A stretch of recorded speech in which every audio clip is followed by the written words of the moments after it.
कहानी शुरू होती है एक आदमी से। वह किसी जगह को अपने तरीके से देख रहा होता है कि अचानक उसे कुछ अजीब सा दिखाई देता है। उसकी नजर एक सोने जैसी चमकती चीज पर पड़ती है और उसी क्षण वह डर के मारे झटका खा जाता है। उसकी नजर सामने रखे बक्से में अचानक एक आंख पर टिक जाती है।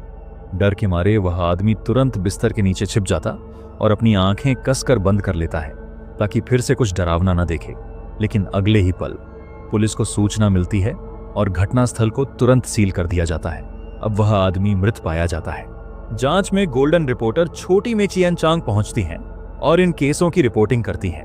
मामले की जांच में पता चलता है कि मृतक की मौत गिरकर हुई हो सकती है, लेकिन चौंकाने वाली बात यह है कि मृतक के मुंह में मिट्टी भरी हुई थी और शरीर का काफी हिस्सा सड़ चुका था। ये सब देखकर स्पष्ट हो गया कि यह कोई साधारण हादसा नहीं है। घर लौटकर छोटी में बार बार अपने कैमरे की फुटेज देखती है। धीरे धीरे उन्हें यह विश्वास होने लगता है कि मृतक की मौत के पीछे कोई रहस्य है। अगले दिन सुबह वह मृतक की प्रेमिका काइजी से मिलने जाती है और उससे घटना के बारे में पूछती है। काइजी की आंखों में डर साफ झलकता है। वह सामने खड़ी छोटी मे को घूरती है और फिर हिचकिचाते हुए कुछ बताने लगती है। ऐसा लगता है जैसे वह किसी बात को छुपा रही हो। छोटी मे और ज्यादा पूछती हैं, लेकिन जैसे ही वह घर से बाहर निकलती हैं, अंदर एक और डरावना दृश्य सामने आता है। डर के मारे काइजी तुरंत बाहर भाग जाती है और छोटी में अकेली रह जाती है। वह घर के हर कोने में जांच करती है और अंत में फर्श पर ताजा मिट्टी का एक टुकड़ा पाती है। इस रहस्य को जानने के लिए छोटी में मृतक के कॉलेज के दोस्तों से मिलती है। उनसे पता चलता है कि मृतक और उसकी प्रेमिका पहले लियू बुवांग नामक जगह गए थे। उस जगह उन्होंने किसी रहस्यमय संगठन का सामना किया था। छोटी में यह सुनकर तुरंत काइजी से मिलती है। इस बार काइजी सभी सच बताती हैं। वह विस्तार से बताती हैं कि लियू बुवांग एक गांव है जो पहाड़ों से घिरा हुआ है।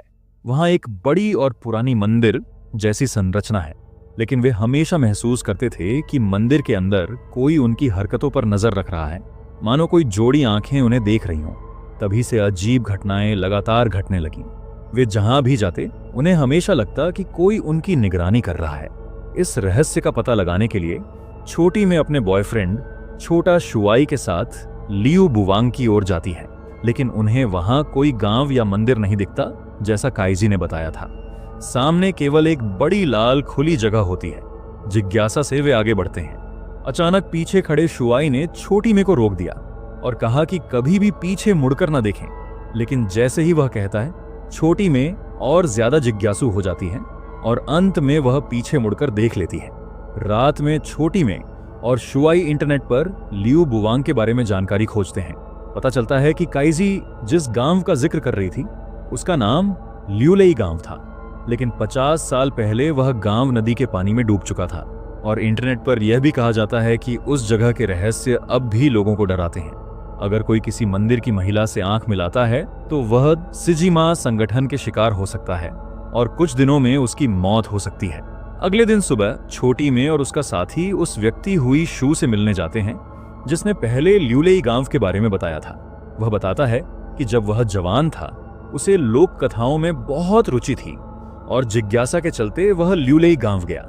वहां उसने कुछ समय रहकर गांव वालों से सिजिमा की कहानियां पूछी, लेकिन लोग डर के मारे कुछ बताने से कतराते थे। एक रात हुई शू ने चुपके से गांव वालों का पीछा किया और मंदिर की जांच करने का फैसला किया। जैसे ही वह मंदिर में गया उसका चेहरा डर से बदल गया।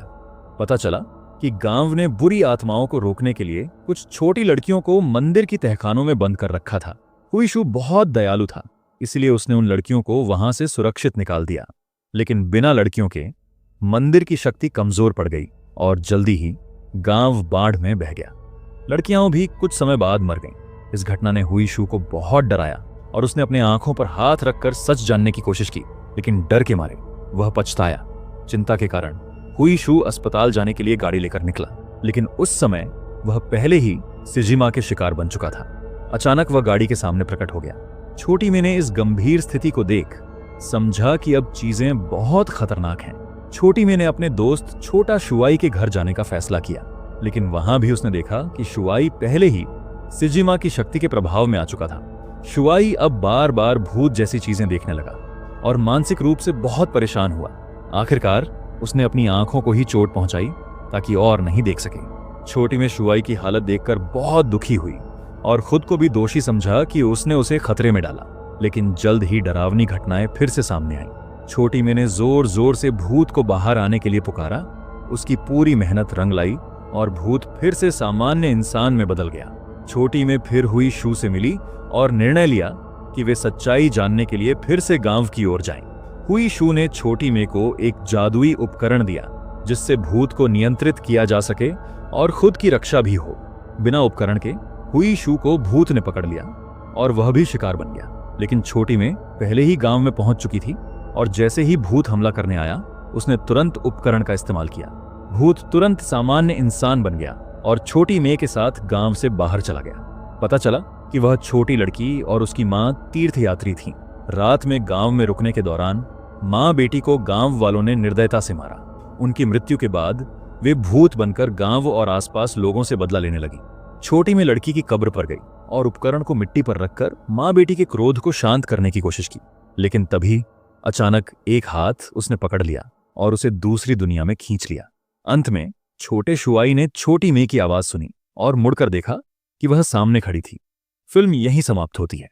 अगर आपको ये कहानी पसंद आई हो तो अभी लाइक करें और हमारे चैनल को सब्सक्राइब करना न भूलें